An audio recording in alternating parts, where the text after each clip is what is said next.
사람이 가진 돈이 없으면 자신이 갖고 있는 것들, 물건들을 뭐가 되었건 팔려고 혈안이 될 수밖에 없습니다. 특히나 지금처럼 대출이 잘 나오지 않는 시대에는 돈을 마련하려고 이자를 내려고 혈안이죠. 저는 이제 일본 드라마 중에 사채꾼 우시시마라고 하는 드라마를 자주 봅니다. 한 번이 아니라 두 번, 세 번, 여러 번 이렇게 보는데요. 왜 그걸 여러 번 보냐면 빚을 져서 특히나 사채를 써서 삶이 망가지는 사람들의 이야기가 되게 많이 나오거든요.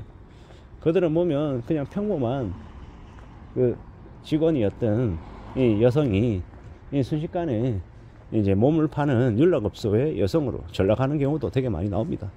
다른 친구들이 뭐 해외여행 간다, 이제 비싼 이제 음식점에서 음식을 먹는다, 이러니 자신도 거기에 끼려고 자신의 형편보다 훨씬 더 과도한 돈을 씁니다. 그리고 이제 돈 가는 남성이 또 이제 겁먹던 뭐 연예인이 되겠다라고 까불어대는 놈인데, 그 놈에게 이제 돈 빌려주고 뭐 챙겨주고 하다 보니까 나중에 그냥 이제 몸파는 여성이 돼버리는 거죠. 회사에도 다 알려져서 회사도 못 다니게 되고 회사에서도 쫓기는 그런 일들이 발생하죠. 근데 이제 그게 이번 뭐 영끌하거나 빚을 진 사람들의 처지하고 결코 다르지 않다라는 겁니다. 더 심하면 심하지 덜하지 않을 겁니다. 이게 이제 돈이 없는 사람들, 빚을 진 사람들이 앞으로 감당하고 또 이제 감수해야 될 일들이다 라고 이제 저는 생각하는 겁니다.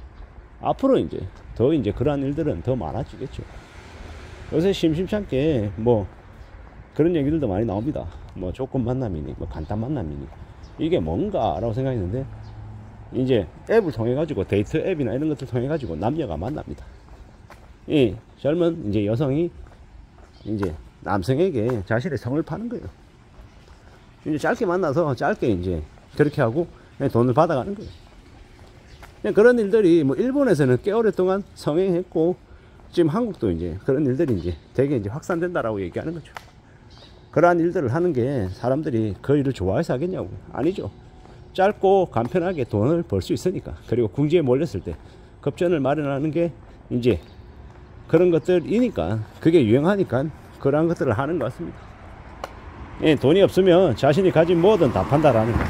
그리고 그나마 젊은 여성은 젊기 때문에 자신의 젊은 여성을 이제 파는 거고, 만약에 나이가 들었고 되게 외모 경쟁력이 없다라고 하면 냉정한 얘기입니다.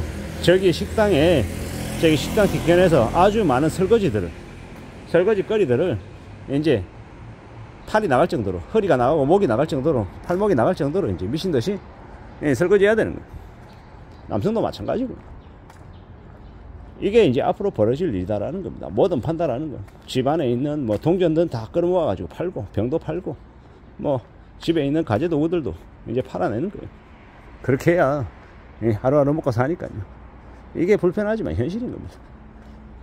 우리가 영화나 드라마나 뭐 소설을 보면 어떻게 이제 현실을 묘사했는데 너무 적나라하게 묘사해서 불편하다라고 얘기하는데, 실제로는 진짜 현실보다는 그들이 그 소설이나 드라마나 영화가 좀 더 순화가 되어서 좀 부드럽죠.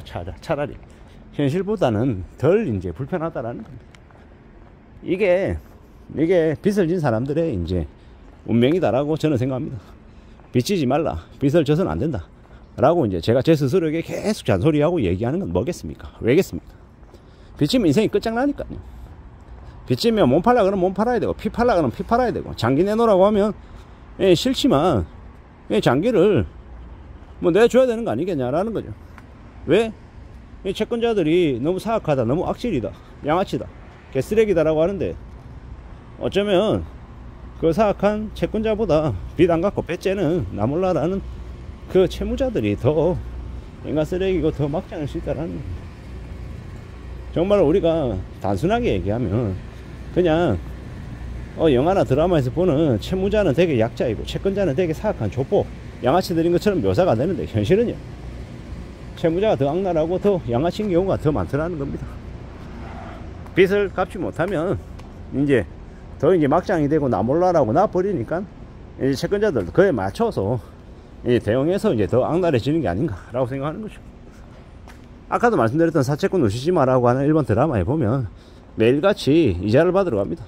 이자 받으러 갔는데 그 여성이 만약에 이자를 못 낸다 그러면 이제 성매매 없어요, 연락 없어요, 바로 팔아버리는 거예요. 남자가 만약에 돈 안 갚는다 그냥 멸치잡이 어선 같은 이런 데다가 그냥 파는 겁니다.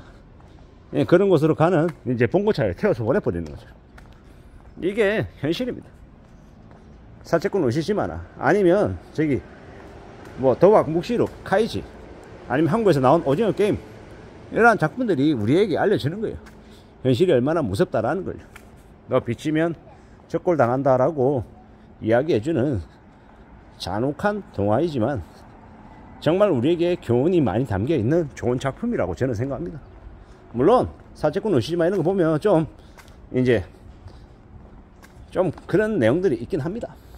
좀 불편한 내용들이. 근데 그런 것들조차도 저는 이제 직시하고 바라보고 그 불편함을 느껴야 된다고 생각합니다. 그래야 빚지는 인생을 나몰라라는 무책임한 그런 모습으로 빠져들지 않지 않을까라고 생각하는 거죠.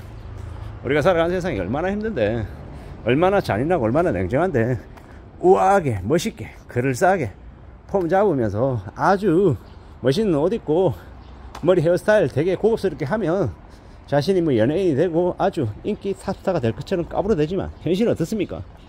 그냥 바로 호빠에 나오는 선수 되는 거고 그 연락업소에 그 템프로 아가씨 되는 거예요.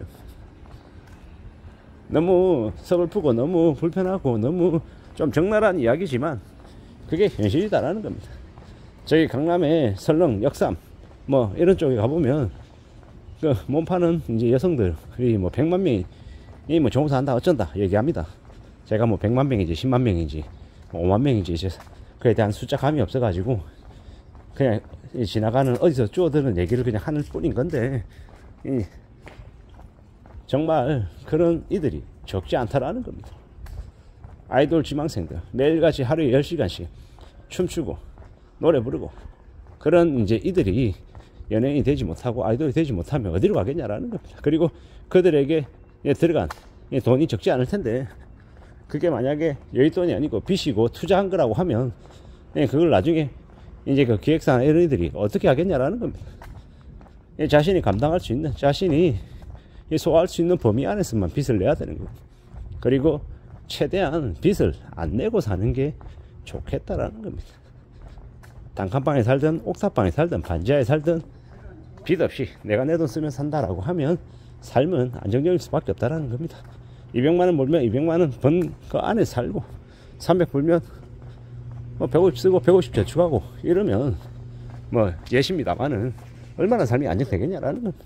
돈을 많이 벌고 적게 벌고도 중요하지만 그보다 더 중요한 건 빚이지 않는 거다라고 말씀드리고 싶습니다. 이상입니다.